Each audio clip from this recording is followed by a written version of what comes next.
बिस्मिल्लाहिर्रहमानिर्रहीम। अस्सलामुअलैकुम dear students. आज हम जो टॉपिक स्टडी करेंगे वो है types of reactors.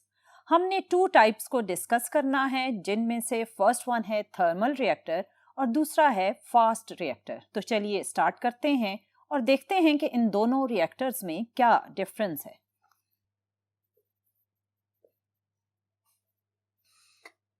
Dear student, जैसा कि मैंने आपको बताया कि आज आपने टाइप्स ऑफ रिएक्टर्स को डिस्कस करना है और there are 2 types of reactors. First one is thermal reactor and the second one is fast reactor. इनमें से हम फर्स्ट जो डिटेल में डिस्कस करेंगे वो है thermal reactor. Dear student, thermal reactor का नाम थर्मल इसलिए रखा गया क्योंकि इस रिएक्टर में हम प्रोड्यूस होने वाले न्यूट्रॉन्स की थर्मल एनर्जीज को रिड्यूस करते हैं और इन स्लो मूविंग न्यूट्रॉन्स को, जिनकी थर्मल एनर्जी हमने कम कर दी होगी, उन्हें हम यूज करेंगे for the production of energy. Dear student, आपने जो प्रीवियस टॉपिक न्यूक्लियर रिएक्टर पढ़ा था उसमें हमने इन्हीं रिएक्टर्स को, मेरा मतलब है थर्मल रिएक्टर्स को, बड़ी डिटेल में देखा था। आज हम उसी प्रीवियस लेक्चर का थोड़ा सा रिकैप करेंगे again to explain thermal reactors. Dear student, thermal reactors में जिसको हम एज अ फ्यूल यूज करते हैं वो है यूरेनियम 235। और आप जानते हैं यूरेनियम 235 को फिशन जनरेट करने के लिए एक स्लो मूविंग न्यूट्रॉन रिक्वायर्ड होता है।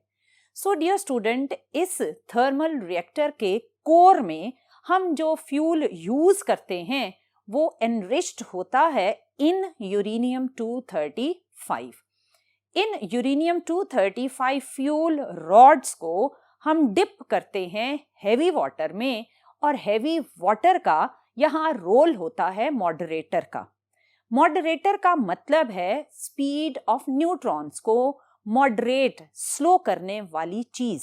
सो यहाँ पर हम न्यूट्रॉन की स्पीड को स्लो करने के लिए जो मटेरियल यूज करते हैं वो है ड्यूट्रियम, जिसे आप हेवी वाटर भी कहते हैं। सो आपने फ्यूल रॉड्स को डिप कर दिया ड्यूट्रियम में और कोर ही के अंदर जो तीसरी चीज आपको नजर आ रही है वो है न्यूट्रॉन एब्जॉर्बर रॉड्स। और ये रॉड्स बनी होती हैं बोरॉन या कैडमियम की। बोरॉन और कैडमियम वो मटेरियल है जो न्यूट्रॉन को एब्जॉर्ब करने की एबिलिटी रखता है और न्यूट्रॉन एब्जॉर्ब करने के बाद ये मटेरियल अनस्टेबल भी नहीं होता। सो डियर स्टूडेंट, आपने देखा कि जो थर्मल रिएक्टर का मेन कंपोनेंट कोर है उसमें 3 चीजें हैं। एक तो है यूरेनियम फ्यूल रॉड्स और दूसरा है हेवी वाटर जो कि एज अ मॉडरेटर यूज होगा और थर्ड वन है बोरॉन या कैडमियम रॉड्स जिनको आप न्यूट्रॉन एब्जॉर्बर के तौर पर यूज करेंगे। डियर स्टूडेंट, इस कोर में फिशन के प्रोसेस या एनर्जी प्रोडक्शन के प्रोसेस को स्टार्ट करेंगे आप by using a slow moving neutron. जैसे ही ये slow moving neutron fuel rods पर इंसिडेंट होगा तो यूरेनियम 235 कन्वर्ट हो जाएगा यूरेनियम 236 में। जैसे ही ये यूरेनियम 236 में कन्वर्ट हुआ तो आपने ये वाली मल्टीपल पॉसिबिलिटीज पढ़ी थी कि यूरेनियम 236 इन फॉर्म्स के अकॉर्डिंग डिसइंटीग्रेट हो जाएगा इनटू लाइटर न्यूक्लियाई। इन 4 पॉसिबिलिटीज में से हमने फर्स्ट वन पॉसिबिलिटी की एनर्जी कैलकुलेट की थी। फर्स्ट वन पॉसिबिलिटी ये है कि जब यूरेनियम 235 पर एक स्लो मूविंग न्यूट्रॉन ने स्ट्राइक किया, वो ट्रांसफॉर्म हुआ यूरेनियम 236 में और फिर ये यूरेनियम 236 स्प्लिट हो गया बेरियम और क्रिप्टॉन में along with the release of 3 neutrons and energy. यहाँ इस एनर्जी की वैल्यू है 200 मेगा इलेक्ट्रॉन वोल्ट। इसका मतलब है डियर स्टूडेंट्स कि अगर एक यूरेनियम 235 स्प्लिट होगा तो जनरेट होंगे 3 फास्ट मूविंग न्यूट्रॉन्स और 200 mega electron volt energy release होगी। इस 200 मेगा इलेक्ट्रॉन वोल्ट एनर्जी के फैक्टर को आप इंक्रीज कर सकते हैं बाय यूजिंग दीज 3 न्यूट्रॉन्स। ये 3 न्यूट्रॉन्स फर्दर यूरेनियम 235 के साथ इंटरेक्ट करेंगे और आप देख रहे हैं कि 3, 3, 3 यानी टोटल 9 न्यूट्रॉन्स फर्दर प्रोड्यूस हुए। ये 9 न्यूट्रॉन्स फर्दर 27 न्यूट्रॉन्स प्रोड्यूस करेंगे और ये डिसइंटीग्रेशन ऑफ यूरेनियम 235 का एक साइक्लिक प्रोसेस स्टार्ट हो जाएगा और ऑब्वियसली एनर्जी ग्रेजुअली इंक्रीज होती जा रही है। इस प्रोसेस में जो 3 न्यूट्रॉन्स प्रोड्यूस हो रहे हैं ऑब्वियसली उन्हें आप स्लो मूविंग न्यूट्रॉन्स बनाएंगे, क्योंकि जिस वक्त वो जनरेट होते हैं तो उनकी एनर्जीज बहुत बहुत ज्यादा होती हैं। अराउंड 2 मेगा इलेक्ट्रॉन वोल्ट से लेकर 5 मेगा इलेक्ट्रॉन वोल्ट तक एनर्जी होती है, जबकि हमें यूरेनियम 235 में स्प्लिटिंग का प्रोसेस जनरेट करने के लिए 0.04 इलेक्ट्रॉन वोल्ट का न्यूट्रॉन चाहिए। सो हमें इस ह्यूज एनर्जी से नीचे एनर्जी लाने के लिए यूज करना पड़ता है हैवी वाटर, क्योंकि हैवी वाटर में जब ये न्यूट्रॉन स्ट्राइक करते हैं और इस कोलिजन के प्रोसेस में न्यूट्रॉन अपनी एनर्जी स्लो कर लेते हैं और slow moving neutron because of deuterium जो जनरेट हुआ स्लो मूविंग न्यूट्रॉन, उसे फिर आप फर्दर फिशन के प्रोसेस के लिए यूज करते हैं। डियर स्टूडेंट, यहाँ पर कोर में जो ड्यूट्रियम या हैवी वाटर आपने यूज किया उसको बॉइलिंग से भी आपने प्रिवेंट करना है, क्योंकि अगर ये बॉयल हो गया तो ये ऑब्वियसली एवेपोरेट हो जाएगा और हम नहीं चाहते कि ये एवेपोरेट हो। सो इसको बॉइलिंग से प्रिवेंट करने के लिए आप प्रेशराइज्ड वाटर रिएक्टर की टर्म यूज करेंगे, जिसका मतलब है कि आप इस कोर में इतना ह्यूज प्रेशर जनरेट कर देंगे कि ड्यूट्रियम या हैवी वाटर का बॉइलिंग पॉइंट बहुत बहुत ज्यादा इंक्रीज हो जाए और ये बॉयल ना हो सके। सो ये बहुत ज्यादा हीट कैरी करते हुए जब इन पाइप्स में मूव करता है तो ये हैं कंडक्टिंग पाइप्स, और ये पाइप्स आपने हीट एक्सचेंजर के अंदर से पास किए और हीट एक्सचेंजर कैरी कर रहा है नॉर्मल वाटर, और ये नॉर्मल वाटर जैसे ही हीट कंडक्ट होगी तो ये बॉयल होना स्टार्ट हो जाएगा और एक ह्यूज टेम्परेचर वाली स्टीम जनरेट करेगा। यहाँ जो स्टीम जनरेट होती है उसका टेम्परेचर ऑलमोस्ट 300 डिग्री सेल्सियस तक होता है। अब आप पाइप के थ्रू इस स्टीम को मूव करेंगे और फॉल करेंगे टरबाइन पर। जैसे ही ये टरबाइन इस स्टीम को रिसीव करेगी तो स्टीम के प्रेशर की वजह से टरबाइन मूव करना स्टार्ट कर देगी और ये टरबाइन अटैच हुई है जनरेटर के साथ। जैसे ही टरबाइन डियर स्टूडेंट्स मूव करेगी तो आपने पढ़ा हुआ है कि टरबाइन मूवमेंट से जनरेटर में जनरेट होती है इलेक्ट्रिसिटी और उसी इलेक्ट्रिसिटी को फिर आप किसी भी यूजफुल पर्पस के लिए थ्रू ट्रांसफार्मर या पोल्स ट्रांसमिट करेंगे और यूज करेंगे। यहाँ टरबाइन पर जो स्टीम आएगी उसे आपने दोबारा कंडेंसेशन के प्रोसेस से ट्रांसफॉर्म कर लेना है वाटर में, और फिर आपने देखा कि कैसे इस वाटर को आप एक पंप के थ्रू हीट एक्सचेंजर तक दोबारा ट्रांसफर कर लेंगे। आपने देखा कि इस पूरे प्रोसेस में ड्यूट्रियम ने हीट को हीट एक्सचेंजर के अंदर कंडक्ट किया और फिर आपने हीट एक्सचेंजर में मौजूद वाटर से जनरेट होने वाली स्टीम से टरबाइन को मूव करके एक यूजफुल एनर्जी प्रोडक्शन की। डियर स्टूडेंट, आपको यहाँ कोर में न्यूट्रॉन एब्जॉर्बर रॉड्स भी नजर आई, जो कि मैंने आपको बताया कि वो बनी होती हैं बोरॉन या कैडमियम की।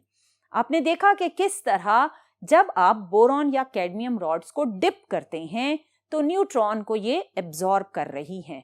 न्यूट्रॉन एब्जॉर्प्शन रेट अगर आपको ज्यादा चाहिए, आप चाहते हैं कि एनर्जी प्रोडक्शन कम हो और ज़्यादा न्यूट्रॉन्स एब्जॉर्ब हो जाएं तो आप इन रॉड्स को ज़्यादा डिप कर देंगे, सो न्यूट्रॉन एब्जॉर्प्शन रेट इंक्रीज हो जाएगा। लेकिन अगर आपकी रिक्वायरमेंट है कि एनर्जी प्रोडक्शन ज़्यादा हो, सो इसका मतलब आप कम न्यूट्रॉन्स को एब्जॉर्ब करवाना चाहते हैं, तो आप इन रॉड्स को अपवर्ड मूव करेंगे तो न्यूट्रॉन एब्जॉर्प्शन रेट ऑटोमेटिकली कम हो जाएगा। डियर स्टूडेंट, इसमें जो आपने uranium 235 as a fuel use किया, उसकी अगर हम नेचुरल यूरेनियम में अमाउंट देखें तो वो कुछ इस तरह से है। नेचुरल यूरेनियम में यूरेनियम 235 की कंसंट्रेशन है 0.72%, जबकि यूरेनियम 238 99.28% है। आप सोच रहे होंगे कि यूरेनियम 238 जो इतनी ह्यूज अमाउंट में मौजूद है, इसे हम क्यों यूज नहीं करते, और यूरेनियम 235 जो एक बहुत बहुत माइनर अमाउंट में है उसे हम यूज कर रहे हैं। और यहाँ जब हम यूरेनियम 235 को यूज करते हैं तो नेचुरल यूरेनियम को एक एनरिचमेंट के लॉन्ग प्रोसीजर से गुजरना पड़ता है, जिससे हम नेचुरल यूरेनियम में यूरेनियम 235 की कंसंट्रेशन को 2% से 4% तक इंक्रीज करते हैं और फिर इसको हम एज अ फ्यूल रिएक्टर में यूज करते हैं। ये यूरेनियम एनरिचमेंट एक मुश्किल काम है, इसीलिए यूरेनियम 235 बहुत एक्सपेंसिव भी होता है। अब आपका क्वेश्चन ये था कि हम यूरेनियम 238 को क्यों यूज नहीं कर सकते। यूरेनियम 238 और 235 में डिफरेंस ये है, यूरेनियम 235 फिशन जनरेट कर सकता है by a slight disturbance of slow moving neutron, जबकि यूरेनियम 238 फिशनेबल मटेरियल नहीं है। लेकिन हमने इसी यूरेनियम 238 को यूज करके एक और रिएक्टर बनाया, जिसे हम सेकेंड टाइप ऑफ रिएक्टर यानी फास्ट रिएक्टर का नाम देते हैं। Dear student, man made reactors में जो यूरेनियम 238 का यूजेज है, उसमें यूरेनियम 238 डायरेक्टली एनर्जी प्रोडक्शन में यूज नहीं होता, लेकिन इनडायरेक्टली हम यूरेनियम 238 जो कि फिशनेबल नहीं है, उसको हम प्लूटोनियम में ट्रांसफॉर्म कर लेते हैं और प्लूटोनियम 239 फिशनेबल मटेरियल है जो कि फिशन के प्रोसेस से फर्दर एनर्जी जनरेट करेगा। सो इसका मतलब कि यूरेनियम 238 को भी हम यूज करेंगे, लेकिन इस रिएक्टर का नाम होगा फास्ट रिएक्टर। हम इसे फास्ट रिएक्टर क्यों कह रहे हैं, उसकी रीजन ये है कि जब आपने यूरेनियम 238 के न्यूक्लियाई को स्प्लिट करना है या ट्रांसफॉर्म करना है, तो इसके लिए हमें स्लो मूविंग नहीं बल्कि फास्ट मूविंग न्यूट्रॉन रिक्वायर्ड है। So fast moving neutron requirement की वजह से इसका नाम रखा गया fast reactor. Dear student, uranium 238 पर जैसे ही एक फास्ट न्यूट्रॉन इंसिडेंट हुआ तो बना यूरेनियम 239। यूरेनियम 239 करेगा बीटा डिके और ट्रांसफॉर्म हो जाएगा नेपच्यूनियम में विद इन 23.5 सेकेंड्स। और फिर नेपच्यूनियम 239 फिर एक बीटा डिके करेगा और विद इन 2.35 डेज ट्रांसफॉर्म हो जाएगा प्लूटोनियम 239 में। ये प्लूटोनियम 239 फिशनेबल मटेरियल है, ये फर्दर फिशन करेगा और एनर्जी जनरेट करेगा और इसकी एनर्जी प्रोडक्शन से हम एनर्जी रिसीव करेंगे फ्रॉम द रिएक्टर। अब अगर हम एक फास्ट रिएक्टर की कंस्ट्रक्शन देखें तो वो भी कुछ प्रीवियस रिएक्टर से रिजेंबल करती है, बट विद स्लाइट डिफरेंसेस। इस रिएक्टर के कोर में अगेन आपको नेचुरल यूरेनियम फ्यूल नजर आया और आपको इसके सराउंडिंग में एक यूरेनियम 238 ब्लैंकेट नजर आएगा।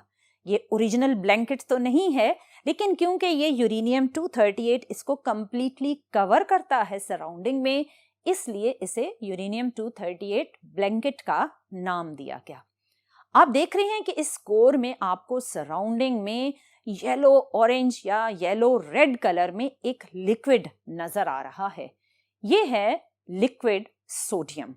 यहाँ पर हम लिक्विड सोडियम को एज अ कूलेंट या as a source for conduction of heat use करते हैं, क्योंकि इस रिएक्टर में हमें रिक्वायर्ड हैं फास्ट न्यूट्रॉन।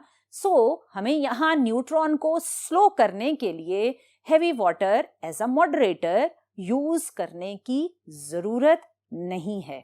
जब हमने लिक्विड सोडियम को यूज किया तो लिक्विड सोडियम की ये क्वालिटी है कि वो न्यूट्रॉन एब्जॉर्ब नहीं करता और इसकी हीट कैपेसिटी बहुत बड़ी है। इस बड़ी हीट कैपेसिटी की वैल्यू की वजह से ये हीट बड़े आराम से कंडक्ट करेगा। डियर स्टूडेंट, आप अगर देखें तो आप एक पंप के थ्रू लिक्विड सोडियम को कोर में पंप करेंगे। कोर के अंदर वही प्रोसेस जो अभी मैंने आपको बताया कि आपने एक फास्ट न्यूट्रॉन से यूरेनियम 238 को किस तरह ट्रांसफॉर्म करना है प्लूटोनियम में, वो जरा हम कोर में भी डिस्कस कर लेते हैं। कोर में लगा हुआ यूरेनियम फ्यूल, उस यूरेनियम फ्यूल में से यूरेनियम 235 पहले एक स्लो मूविंग न्यूट्रॉन से डिसइंटीग्रेट होगा। जैसे ही वो डिसइंटीग्रेट हुआ तो उसने जनरेट किए 3 न्यूट्रॉन्स जो के हैं फास्ट मूविंग न्यूट्रॉन्स। अब ये fast moving neutron liquid sodium में से क्रॉस करते हुए यूरेनियम 238 के ब्लैंकेट को हिट करेंगे। हम इन्हें स्लो नहीं करेंगे क्योंकि हमारी रिक्वायरमेंट ही फास्ट मूविंग न्यूट्रॉन है। जैसे ही ये फास्ट मूविंग न्यूट्रॉन यूरेनियम 238 के ब्लैंकेट को हिट करेंगे, वो ट्रांसफॉर्म होगा uranium 239, then neptunium 239 and then plutonium 239 with the help of beta decays. ये प्लूटोनियम 239 यहाँ फर्दर फिशन करेगा और हीट एनर्जी जनरेट होगी, और इस हीट एनर्जी की वजह से लिक्विड सोडियम हीट अप होगा और इस हॉट लिक्विड सोडियम को आप इन पाइप्स के थ्रू हीट एक्सचेंजर में मूव करेंगे। हीट एक्सचेंजर में आपको ब्लू कलर लिक्विड नजर आ रहा है। ये नॉर्मल वाटर है जो लिक्विड सोडियम की हीट को पाइप्स के थ्रू, जो कि कंडक्टिंग पाइप्स हैं, एब्जॉर्ब करेगा और ऑब्वियसली स्टीम जनरेट करेगा। इस स्टीम को अगेन आप पाइप के थ्रू टरबाइन की तरफ मूव करेंगे। टरबाइन इस स्टीम प्रेशर की वजह से मूव करेगी और साथ कनेक्टेड जनरेटर जनरेट करेगा इलेक्ट्रिसिटी, और इलेक्ट्रिसिटी को आप फर्दर डिफरेंट पर्पसेस के लिए यूज करेंगे। यहाँ अगेन आप कंडेंसर देखेंगे जो स्टीम को कंडेंसेशन के प्रोसेस से दोबारा वाटर में ट्रांसफॉर्म करेगा और वो वाटर अगेन मूव करेगा टूवर्ड्स द हीट एक्सचेंजर।